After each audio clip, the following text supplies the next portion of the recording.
In our latest video, we're taking a look at how to diagnose a drop in your organic traffic.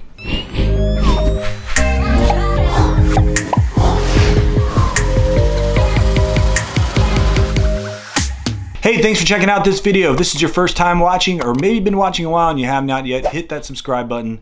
Please do so now. We create new content each week to help you get the most out of your digital marketing activities. If you're working on SEO and you've got a website, there's probably been more than one time where you've experienced a drop in your organic traffic.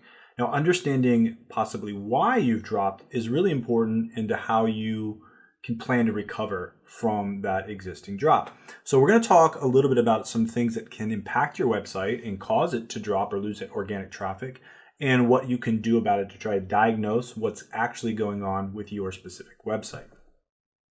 So first, we need to look at why sites lose traffic. Now, there's a number of things that can impact your site and cause it to lose traffic. The four that we're going to talk about are areas that we see that have the biggest impact or usually happen the most frequent. The first is algorithmic changes, right? The second would be making changes yourself to either your website and the code there, or maybe the content. The third is your competitors and what they're doing. And fourth is keyword volume fluctuation. Like I said, this is not an exhaustive list. There can be a number of other things that could be going on. But these are some of the big ones that we can look at and start to diagnose possibly why we're losing site traffic. The first area we're going to look at is algorithmic updates.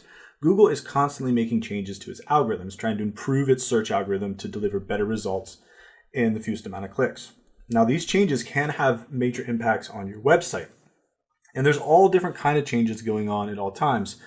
There are small tweaks to the algorithm that are happening constantly. There are regular updates. Sometimes Google lets us know and sometimes they don't. And then we have broad updates, or what we call core updates, which are major changes to the algorithm, which can have a major impact on your website traffic. So one of the easiest ways to see if your site is being impacted algorithmically is using what's called the Penguin tool from Barracuda Digital. So let's go look at what the Penguin tool does and how we can use this tool. All right, so this is the Penguin tool from Barracuda Digital. It's a free tool. It's one of my favorite tools to look at algorithmic impacts to your website. You just go ahead and say get started for free. It's going to connect with your Google account. You're just going to be looking at Google Analytics. You're going to allow them to do this. It allows them to see your Google Analytics data. And then you can select the site that you're working on, or the sites that you want to check out the drop in. Let's say I'm working here on my simplified search site. Now, what it's going to do is it's going to lay or overlay algorithmic updates, which right here, as we see this bar right here, this is the May 2022 core update.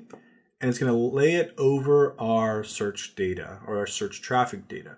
So if we're looking at this, we can see new organic users and then organic users. And we can see our traffic here a little bit, a little bit up. And then we see the May update a little down. But we also see up here. And then it looks like maybe sometime in the 8th of June that we saw a drop in organic traffic. So I really can't say for sure that it was algorithmic that caused this to be the issue. Now, the cool part is with this, I can put all types of updates here. They'll do structure and feature and named updates and unnamed updates. And you can get more if you actually pay for the tool. But if we're just going to use the tool right here, we can see very broadly we had the May core update, and then we can see did it impact us did it impact our website.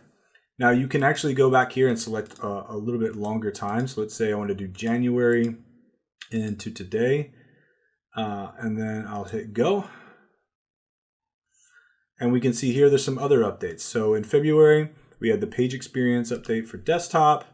And then in March, we had a product review update. And then we had the core update. Now, this site might have had some impact from the core update. It's a smaller site. It's not a site that we put new content at all the time. So it could have been impacted by this update. Now, the thing is once you get hit by like a core update, you usually aren't going to be able to recover that traffic very quickly. That's something you're going to have to grind to get some of that back. And most likely you're going to have to wait for another core update before you're going to see a major recovery. So if your site is hit by something like a core update, you're not really going to be in a good position for a little bit. I have seen sites rebound faster, but the reality is core updates can be a bit of a pain to recover from. Some of these other updates that we see, sometimes you can see a refresh happen quicker, or maybe Google does a reverse of something they've done so it doesn't hit you as bad. But the Penguin tool is a great tool to use if you're looking at algorithmic impacts to your organic traffic. The next thing that can have a major impact to how your site is generating new users via the search engines are changes that you make. So this could be maybe changing title tags or meta information. This could be adding new content or taking content away, adding structured data, removing structured data. So the things you have to do in this situation is understand what changes were made and then when those changes were made. So you need to have a list of actions that you're taking on your website. Now, right now, Google Analytics has something called annotations, which you can add in, but that is not part of the Google Analytics 4, which is going to be the standard starting the end of next year, and honestly something you should be shifting to now. So tracking it with Google Analytics is probably not a best practice right now because you're not going to be able to have those annotations moving forward. So you need to use your project management tool or something like that to check when these changes were made. And then you need to look at, has that change been indexed? Has Google visited that page and indexed it since we made the changes? Now, in order to see if that page has been recrawled or indexed, you want to use Search Console. So let me show you quickly how you can see when a page was last indexed within Search Console. All right, so here we are inside of Search Console, and you can see your basic performance, things like that. Now, in order to see when a page was last indexed, you can actually inspect a URL. So let's say I made a change on our structured data page here. I could go ahead and copy this URL and I could paste it right here within the search bar. This is going to retrieve the data from Google Index, and it's going to say, yes, this page is crawled, it's submitted and it's indexed, but it doesn't tell me a whole lot of information about when it was, unless I click this drop down bar. So this page was actually last crawled yesterday at 11:20 p.m. and it was successful, and there we go. So let's say I made the changes on the 1st of August. I would know that Google has actually recrawled this page as of yesterday. So that's an important thing to look at to know when this page was changed. If you are making changes, and let's say maybe you reverted something back, you're like, wow, that change really screwed me up. You can make those changes, and then you could even request Google to index that page again, saying, hey, will you please go back and look at this page again? So this is an important thing to do after you've made changes to know whether or not Google has seen those yet. And then also, if you want to make a change and tell them quicker, you can do that here with the request indexing. Now, you're just requesting, doesn't mean they're actually going to do it, but it is a good practice. So you're not the only one trying to rank for certain keywords. Your competitors are as well. So they can make changes, which means that they could earn a higher rank, which could possibly impact your traffic. So some of the things you want to do here is very similar to your website. What changes did your competitors make, and when did they make them? And in order to see this, it's a little bit harder because you don't have access to their site. You don't have access to their analytics. You don't have access to their search console. But you can use something like the Wayback Machine in order to see possibly when these updates and changes were made. You can also use more advanced analysis and looking at natural language processing and all of that. We do have some videos on how to do NLP SERP analysis. That might be helpful in this situation. But more importantly, you want to see if they've made some major structural changes or content changes. You can use the Wayback Machine, which is a lot easier than running some Python code. So let's take a look at how we would do that using the Wayback Machine. All right, so we're here at the Internet Archive, and this is the Wayback Machine. So let's say I wanted to see why maybe our structured data generator has fallen back, and I can go ahead and take this other website that also has a structured data generator and see if maybe they've made changes recently. So what the Wayback Machine will do is it'll look and say, okay, this is when we have snapshots of these websites over these periods of time. And you can go through and scroll through all these. That might take you some time, but they also have this button here that says changes. And it'll show us the amount of changes that were made within these different years and time frames. So if, let's say, I lost a lot of traffic at a certain time frame, so it looks like May 29th, there was slight changes made to it, but let's say May 29th, there was some changes that they made. I could compare those changes and see what those changes were and see maybe do I need to make some changes or some updates to my content as well. This is a very low-tech way of doing this. This is a free tool to use, but it can help you keep a little bit more of the tabs on your competitors to see what are the major changes that they've made.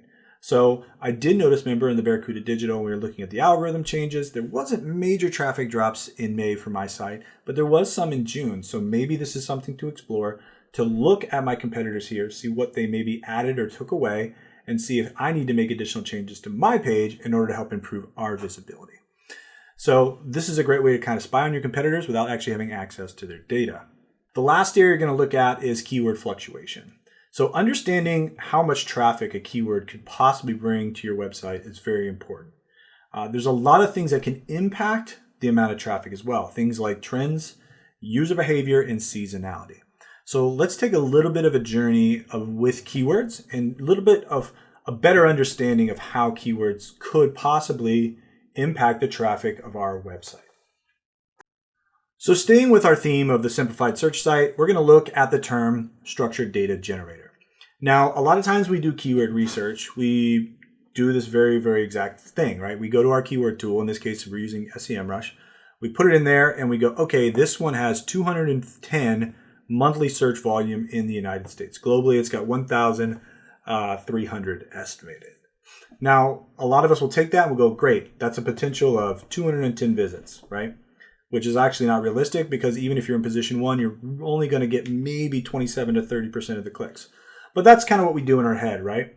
And we just say, okay, that should be consistent over 12 months. The reality is, these are averages. Like they're saying on average, we'd see something around 210 potential queries of this term per month. So that doesn't always mean that this query is going to deliver that. SEMrush also gives us something here called trends, right? So we can go over here and look at the trend data and we can see, okay, well, looks like this is trending downward. Google has another tool that I think often gets left behind when it comes to looking at traffic trends, and that's trends.google.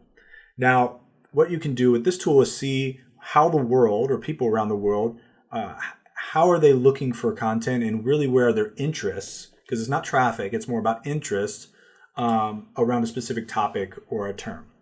So we can put structured data generator here, and we can look right here at the past 12 months and see some of the fluctuation. Now, if we notice here, there's a high amount of searches within like March, which makes sense, right? Because we look back, there was a product markup update in March. So people were probably going to look at like product review markup here in March. And then we saw a little bit of a dip, a little bit of a spike then through May, and then a drop through June, July, and then up again. But if we want to look at this from even a higher mark, like this is just in the US, right? We can go worldwide. Where are the trends worldwide? Past 12 months, from March, the end of March till now, we've seen kind of an uptrend. So if we continue to rank well for this term, theoretically, we probably also see an increase amount of search volume. So that 210 is going to average throughout the year, but it actually could be much higher in these months because it's increasing in interest, which means more and more people are being interested in this term, which more people might be searching for this term. Now, again, all of this and what we're doing in SEO, these are all guesstimations. We're using data to make educated guesses about the estimates that are possible here. So when I'm diagnosing a traffic drop, I want to look at these terms and see how are they trending. If the trend of the term is similar to the trend of my traffic, that could be an indicator that there's some fluctuation within the keyword itself. So that's an important thing to note, leveraging this tool and looking at how it's responding to the different areas and the different people we serve. So we can also go down here and say, okay, schema generator, that's another related query. I can see, is this something that's happening across queries in our industry? So we can see here, schema generator is also on the rise. I wonder what they're doing with schema markup validator. It's still on a trend up, but not as much as the other two terms that we looked at. So if our traffic's going down, we can't really say right here, well, it's because the behavior has changed, right? We're looking at user behavior here too as well. People aren't searching for it as much. Now let's say, you're in the retail industry, right? And you do a lot of sales on Black Friday, right? So one of your terms might be Black Friday. Now let's look at this term right here. Black Friday has an estimated average of 250,000 monthly searches. Now, do you think that that's how many searches that this term is having every single month? Or could behavior have something more to do with this term? And really, this term probably has more like, 4 million search volume, but really it's only within one area. So when we spread it out, it looks like 250,000 monthly. So if we go take this same term and we look at how popular this term is, almost all of the interest in this query is between November 1st and December 1st. You have basically 1 month to generate all of that traffic, right? Now it does start trailing up a little bit here, but if you're a website that targets Black Friday, you shouldn't expect to get very many queries from the beginning of December all the way through the next year. A bulk of your website traffic is going to be here. So this is where keyword fluctuation and keyword trends can have a major impact on your traffic and could be the reason you have massive traffic loss. If you have trends or keywords that are going up and down and things are happening, maybe seasonality, right? This would be an example of seasonality. And user behavior is going to be dictated by seasons. So there's a lot of things that you can look at here with trends that will help you better understand this search volume, right? The search volume is very, very important, but we have to know when it's important and when are people looking for these different queries. As you can see, even here in the trend line, it would be nice if they put in some dates here, but that this spikes once a year, and that's pretty much it. But a term like structured data generator, while they're showing a decrease in trend here, Google is actually saying, all right, overall though, this topic is headed in an upward direction. So if my traffic's going down, I need to look at my pages. I need to look at my competitors. I need to look at the algorithm and see what changes I need to make in order to improve my results. So the biggest thing to remember is to focus on the things you have control over. You can't control your competitors. You can't control the algorithms, but you can respond to them after you've made some educated discovery. So what you can do is look at all the areas we discussed and make notes of maybe what's changed and how that's impacted your website. Then you need to make a list of all those changes you want to make.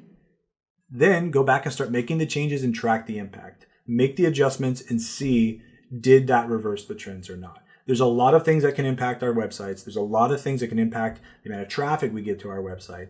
The best thing we can do is look at what we can control, make the adjustments, track the results, and make sure that we get back on track and head in the right direction. If you got any questions about what we talked about today, please comment below. I'd love to continue that conversation with you. Thanks again for watching. Don't forget to hit subscribe and turn on those notifications, and we'll see you next time.